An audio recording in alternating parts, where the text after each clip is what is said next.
Hello प्यारे बच्चों, तो कैसे हैं सभी बच्चे। आशा करती हूँ सभी बच्चे बहुत अच्छे होंगे, घर पर होंगे, स्वस्थ होंगे, सुरक्षित होंगे, अपने और अपने माता पिता का ध्यान रख रहे होंगे, है ना।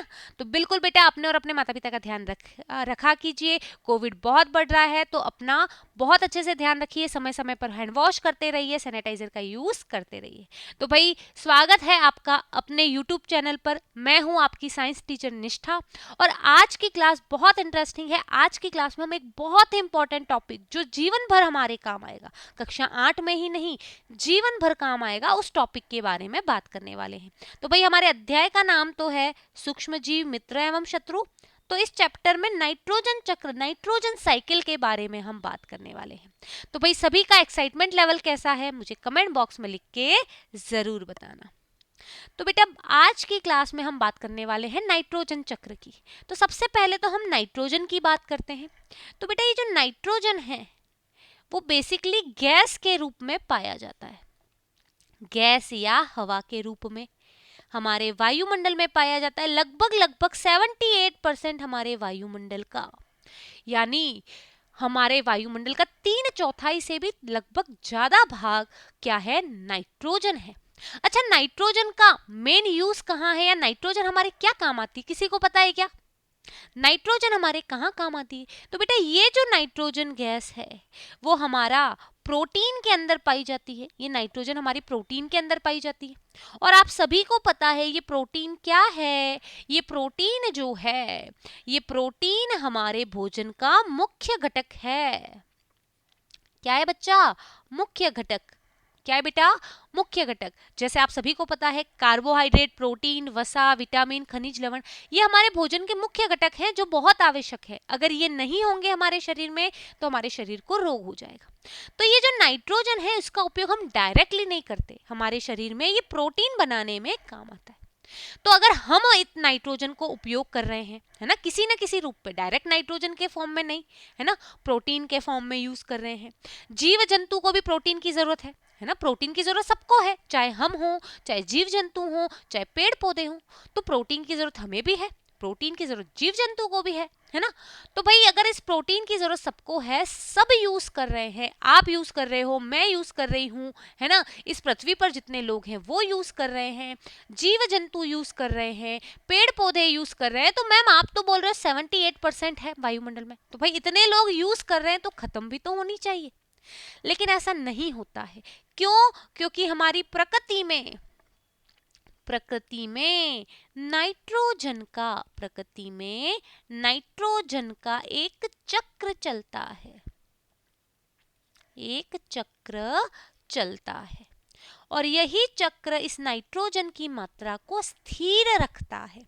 जैसे ऐसे समझो, मान लो ये कोई डब्बा है, इस डब्बे में कुछ 10 बिस्किट हैं, है ना, 10 बिस्किट हैं, है ना। मान लो आप रोज एक बिस्किट खाते हो, माना कि आप रोज एक बिस्किट खा रहे हो, लेकिन यहाँ पे एट द सेम टाइम रोज आपकी मम्मी 1 या 2 बिस्किट वापस डब्बे में रख रही है, तो क्या डब्बे में बिस्किट खत्म होंगे? नहीं होंगे, क्योंकि जितने बिस्किट आप खा रहे हो उतने या शायद उससे ज्यादा बिस्किट मम्मी उस डब्बे में वापस रख रही है। आपने आज एक खाया, मम्मी ने एक वापस रख दिया बिस्किट डब्बे में। तो सेम चीज हमारी इस प्रकृति में भी हो रही है। जैसा इस डब्बे में हो रहा है कि आप बिस्किट खा रहे हो, मम्मी रख रही है। सिमिलरली हमारी इस प्रकृति में भी होता है। हमारी इस प्रकृति में भी नाइट्रोजन के साथ, ऑक्सीजन के साथ, कार्बन डाइऑक्साइड के साथ यही चक्र चलता रहता है कि हम नाइट्रोजन का उपयोग कर रहे हैं किसी न किसी फॉर्म में। डायरेक्ट नाइट्रोजन नहीं ले सकते, किसी न किसी फॉर्म में कर रहे हैं। सिमिलरली कुछ घटनाएं ऐसी हो रही हैं जिससे ये जो नाइट्रोजन है इसकी पूर्ति इस वायुमंडल में हो पा रही है। तो आखिर कैसे चलता है ये नाइट्रोजन चक्र, उसे समझते हैं। चलिए, तो भाई ये है आपकी तड़ित या बिजली। सुनी है बिजली? बिजली कड़कते हुए बहुत सारे बच्चों ने देखी होगी, है ना, बिजली की आवाज सुनी होगी, है ना, जिसको हम लाइटनिंग बोलते हैं, तड़ित बोलते हैं, जिसको लाइटनिंग बोलते हैं, तड़ित बोलते हैं। कक्षा 7 में हमने तड़ित झंझा पढ़ा है, कक्षा 8 में भी हमने कुछ कुछ टॉपिक्स पढ़े हैं, है ना, आपको पता होगा, है ना। तो भाई ये जो बिजली है, इस बिजली से भी है ना। इस बिजली से भी कुछ कुछ कुछ कुछ कुछ नाइट्रोजन निकलती है, नाइट्रोजन को एन से व्यक्त करते हैं। अब प्रकृति में बहुत सारे ऐसे बैक्टीरिया, जीवाणु होते हैं, सूक्ष्म जीव होते हैं, जैसा कि आपको पता है सूक्ष्म जीव हमारे लिए फायदेमंद भी होते हैं, सूक्ष्म जीव नुकसान भी पहुंचाते हैं, है ना। सूक्ष्म जीव फायदा करते हैं, साथ ही साथ सूक्ष्म जीव नुकसान भी पहुंचाते हैं।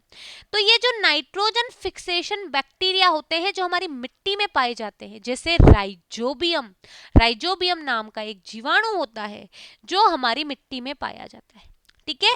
अब वो क्या करता है, वो आपकी नाइट्रोजन को नाइट्रेट्स में बदल देता है।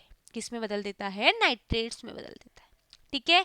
अब यही नाइट्रेट्स को पौधे की रूट या पौधे की जड़ अब्सॉर्ब करती है। सिमिलरली ये जो राइजोबियम, कुछ कुछ राइजोबियम ऐसे होते हैं, राइजोबियम नामक जीवाणु होते हैं जो पौधे की जड़ों में पाए जाते हैं, है ना।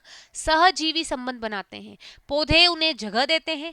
ये बेसिकली राइजोबियम नाम के जो जीवाणु हैं, राइजोबियम, एक मिनट, आपके बेटा जो ये राइजोबियम नाम के जीवाणु हैं, कौन, राइजोबियम, ये राइजोबियम नाम का बेटा जो जीवाणु है वो बेसिकली ऐसे पौधे जिनकी जड़ें गांठेदार होती हैं, जड़ों में गांठें होती है, जैसे मटर का पौधा, अगर आपने कभी मटर का पौधा देखा हो तो देखना बेटा उसमें गांठें होती, तो उसमें ये पाया जाता है। तो भाई पौधा बोलता है कि ठीक है तुझे मेरी जड़ में रहना है, रह ले, और इसके बदले वायुमंडल में जो नाइट्रोजन है उसका मैं डायरेक्ट उपयोग नहीं कर सकता, तो मैं जिस फॉर्म में उपयोग कर सकता हूं, जिस रूप में उपयोग कर सकता हूं उसे मुझे दे, तो सहजीवी संबंध के रूप में ये रहते हैं। तो ये जो नाइट्रोजन फिक्सिंग यानी स्थिरीकरण, स्थिर करने वाले ये जो बैक्टीरियाज हैं जो रूट्स में हैं वो पौधे को दे रहे। अब क्या हुआ भाई, ये तो प्रकृति से हमें नाइट्रोजन मिली। अब क्या होता है, समय समय पर इन पौधों को जंतु खाते हैं। पौधों को क्या करते हैं बेटा, जंतु खाते हैं, तो वो नाइट्रोजन जंतु के शरीर में गई। अब जंतु करते हैं पोटी, क्या करते हैं, पोटी या गंदगी, जंतुओं का जो अपशिष्ट है, जंतुओं का जो अपशिष्ट है उसका अपघटन करते हैं सूक्ष्म जीव, आपने पढ़ा है खाद बनती है ना।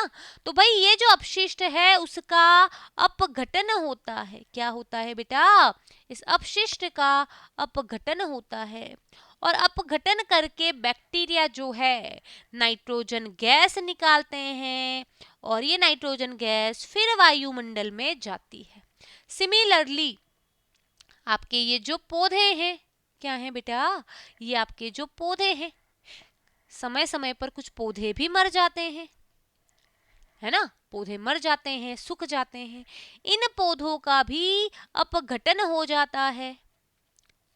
कौन करता है अपघटन, सूक्ष्म जीव करते हैं, हमारे लिए लाभदायक भी है सूक्ष्म जीव। और अपघटन होने के बाद फिर नाइट्रोजन निकली, ये नाइट्रोजन फिर वायुमंडल में गई, तो वायुमंडल से हम नाइट्रोजन ले भी रहे हैं और वायुमंडल को हम नाइट्रोजन दे भी रहे हैं। ये चक्र लगातार प्रकृति में चलता रहता है, और इसीलिए प्रकृति में नाइट्रोजन की मात्रा स्थिर रहती है, और इसी को बेटा कहा जाता है नाइट्रोजन चक्र, नाइट्रोजन साइकिल। जैसे आप यहाँ पे भी देख रहे हैं, है ना, नाइट्रोजन आ जा रही है ना, एटमॉस्फेयर से नाइट्रोजन गई, बबल बबल बबल गए, है ना। अब अलग अलग तरीके से, है ना, नाइट्रोजन फिक्सेशन बैक्टीरिया हो सकते हैं, रूट हो सकते हैं, तो भाई ये पौधों में गई। सिमिलरली कुछ डीकंपोजर यानी अपघटक होते हैं, क्या होते हैं बेटा, अपघटक होते हैं, जो इन सड़ी गली पत्तियों का, सड़े गले पेड़ पौधों का, जो भी कैटल डंग है, हमारी जो गंदगी है, जो भी अपशिष्ट है, उसका डीकंपोज करते हैं, अपघटन करते हैं, फिर उससे नाइट्रोजन निकलती है, और ये नाइट्रोजन के बबल देखो वापस कहाँ जा रहे हैं, एटमॉस्फेयर में या वातावरण में जा रहे हैं। तो ये है आपका नाइट्रोजन साइकिल। समझ में आ गया तो ठोको थम्स अप। अब आपकी बुक में जो चित्र लिखा हुआ है उसे भी मैं अच्छे से समझा देती हूँ।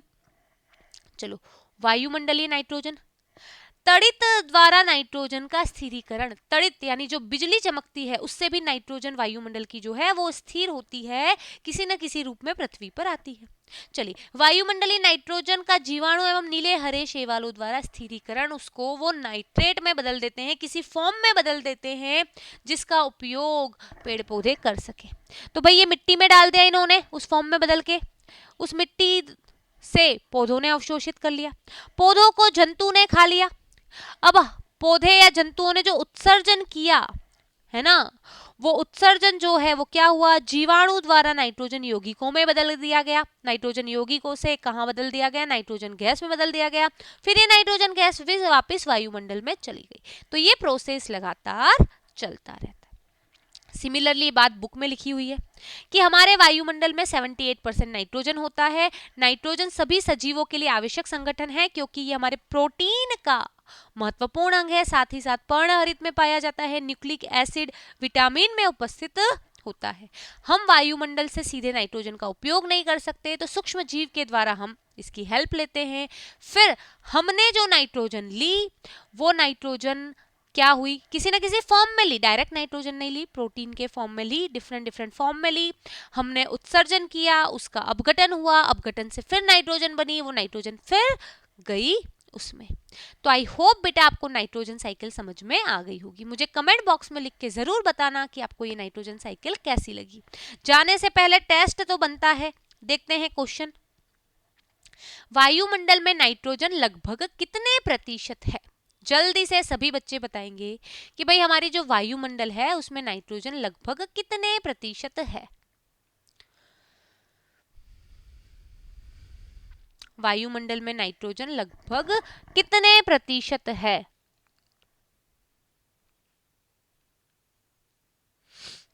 जल्दी से सभी बच्चे आंसर देंगे। वेरी गुड भाई, वायुमंडल में जो नाइट्रोजन है वो लगभग 78% तक है। नेक्स्ट, हमारे प्रोटीन में मुख्यतः क्या होता है? जल्दी से कमेंट बॉक्स में लिख के बता दो। दोनों चीजें आज की क्लास में हमने पढ़ी हैं।